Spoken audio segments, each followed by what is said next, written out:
Okay, hi everybody. My name is Tina. Thank you for tuning in. It is about 60 degrees in New York. I can't even believe it. And tomorrow we are going to get slammed with a snowstorm. So I figured I'd change the scenery. I like to be spontaneous and change things up to keep things interesting. So what's more interesting is today's topic. So I did a webinar. I probably spoke about this or touched upon it, I don't know, about 7 months ago, one of my first webinars. I discussed what was coming down the pike. And one of the things coming down the pike is number 3. This small practices have the option to participate in virtual groups. And this is very real. And CMS, this is in the very infancy stages of virtual groups. So the reason for the video is to get your wheels turning as to what you would want in a virtual group, because CMS is very receptive and they want you to know that they want your comments, they want your feedback regarding the information I'm going to say today, and they want your input. And we saw in the final rule that CMS does listen to your input. So it's not like they don't listen to your input. So I think it's important to, with your strategy and looking at the healthcare industry in 5 years and what that means to you and what you want it to look like, where you have input, I would take advantage of. Definitely, because it's going to help shape my life and my patient's life. So virtual groups. Final rule and MIPS. So what we have so far is not a lot of information. This video is going to be short and sweet, but again, I just want you to get inspired and I want you to listen so you can ask certain questions and see if this is something for you. So with the final rule, the goals of the goals of the quality payment program are to deliver quality care while reducing costs, to improve beneficiary outcomes, to enhance the clinician experience. That's why I bolded it. There's a reason. Increase adoption of advanced APMs, maximize participation, improve data and information sharing, and the last one, ensure operational excellence in program implementation. So those 3, to enhance clinician experience and to maximize participation and ensure operational excellence in the program implementation. This is why the virtual groups is coming out. Virtual groups is to help small practices be able to have a fighting chance in competing with the larger organizations. Now, if you've heard any of my other videos, I think small groups have always had a fighting chance, and that if they strategize right, they absolutely can be successful. They don't have to be in larger groups. But that's my own opinion. That's my own beliefs. So why participate in a virtual group, right? Why? Virtual groups is another option on how you can participate in MIPS. If you don't have plenty of numbers, you should consider joining a group. The threshold, again, is you need $30,000 in Medicare Part B charges, and you need 100 or more patients.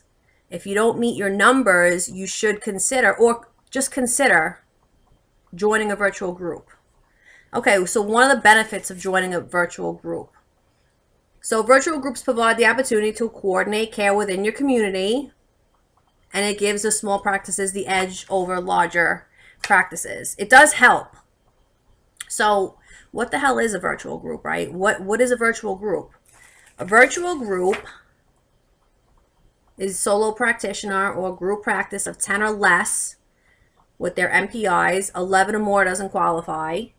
Any small group, all MPIs are a part of the 10, will have to participate in the virtual group. So that means if you have a small practice of 10 or less clinicians and, I don't know, 4 want to participate in the group and 4 don't, whoever makes the decision, whoever's the decision maker within that practice, everybody will have to be a part of the group. So you can't have your nurse practitioner not being in the group, and then the 2 doctors and the physical assistant in the group. It has to be the whole. Everybody has to participate. And virtual groups will be scored on quality and cost. Yes, they're going to be scored on quality and cost because, believe it or not, CMS views all of the 4 performance categories on, like, they view them as the same. So they view them as a whole for increasing quality and reducing costs. So that's number 3. So that you're going to be scored on cost and quality. And again, if we go back to my wonderful slide of what are the goals, what's the first goal? That's the primary goal, to deliver quality while reducing the cost. So CMS wants you engaged, but here are the provisions so far, because again, they want your feedback, they want your comments. So here are the provisions. So far, the provisions, they could change. So right now, you could only participate in 1 virtual group. The performance year starts in 2018. I wish it would have started in 2017. I think that's what I think, that they should have started in 2017, but that's my own opinion. Eligible clinicians must elect to participate prior to the performance year. Okay, so again, so right now we're in 2017, right? And if you haven't already started to submit your data, you still need to be strategizing. You still need to be thinking about MACRA. How my God, there's so many things to be thinking about. What's your business decisions? How do you want your business to look in 5 years? Where do you want to be? There's so much to think about right now in this 2017, and it's already, I don't know, almost mid-February. So this is just another thing to think about regarding your strategy in MACRA and value-based care. So if you haven't started submitting your data, you know, you really need to think about, that's a whole nother video. Honestly, I don't even want to get into that. I just don't even want to get into it. Okay, so that's the provisions as of right now. Okay, so you can only participate in 1 group. This, I want to be super, super clear. Can you see that? Virtual groups is not a data submission method. It is not. It is not. And if you think about it, let's talk about strategy for a second. Well, let's just go back to it. If I was an eligible clinician, I would want to join virtual groups because I would want to be more community oriented.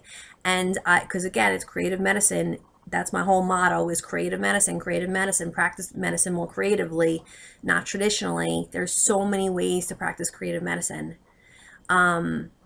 I would want to be part of my community outreach because again, it's all the trends about the patients, consumerism trend is coming. So I would want to be a part of the community, and I would definitely want to know. I would want more people in my group because I would want to know what they're up to. You know, we would all get the same score. So I mean, it's a competition, right? Unfortunately, it's a competition. So I would want to keep my eyes on the people around me, but that's me. And again, everybody wins, everybody makes money together. So instead of it being competition, it's teamwork. So it's not just teamwork within your practice, which I talk about in other videos, it's teamwork outside of it. It's a strategy. It's strategy. And you guys are all smart, and I'm sure you can come up with creative ways on how to do this. Probably maybe even better ways than I can come up with for you. All right, so it's not a data submission. I want to make that super clear. So again, the video is going to be short. So what's the questions? So these are some of the questions I had. Well, what is the incentive for joining a virtual group? Like CMS, what's the incentive for joining a virtual group? And if I do join a group, if my EHR is different from, like if my 4 people in my office are on one EHR and then I join a group with, excuse me, another 4 people, they have a different EHR system. Well, how are we gathering the data? And how is CMS going to collect my data? These are just some of the questions I had. Excuse me, because I'm talking so fast. So, comments. send all your comments, because CMS is seeking comments for virtual groups. They want your feedback. They want to know what you're interested in. They want to know, maybe you tell them what your incentive, what would incentivize you to join a group? What would you want to join a group? Tell them. I would tell them, call this number. Call that number and start talking to them. Start giving them your ideas. I mean, again, this is your business. These are your patients. So who knows better than you? You guys are the experts. So I would definitely call that number. They have been consistent with listening to people's comments. I will say that. Actually, I was shocked, but they really are staying true that they want to enhance the clinician experience, and they want to maximize participation, and they want to ensure operational excellence in the program implementation. I mean, it does seem like they want you to succeed. So I would definitely work with them, and I would definitely, because that's the type of person I am, I would definitely call them and tell them, like, listen, I need this and I need that, and I would want, you know, this to happen. Can we make this happen? And I'll totally join a group. My final thoughts to you. Sorry. Decide who you want to participate with, and the time is now, not tomorrow, not next year, now, for clinicians to make business decisions. This is a business, and I'm always going to enforce that because I want you to do well. I believe in you, and I want you to do well, and this is a business, and you need to start making business decisions. So that's my spiel for today. Virtual groups. Call that number. Hold on. Sorry. Call the number. Talk to them. Thank you for watching. Have a good one.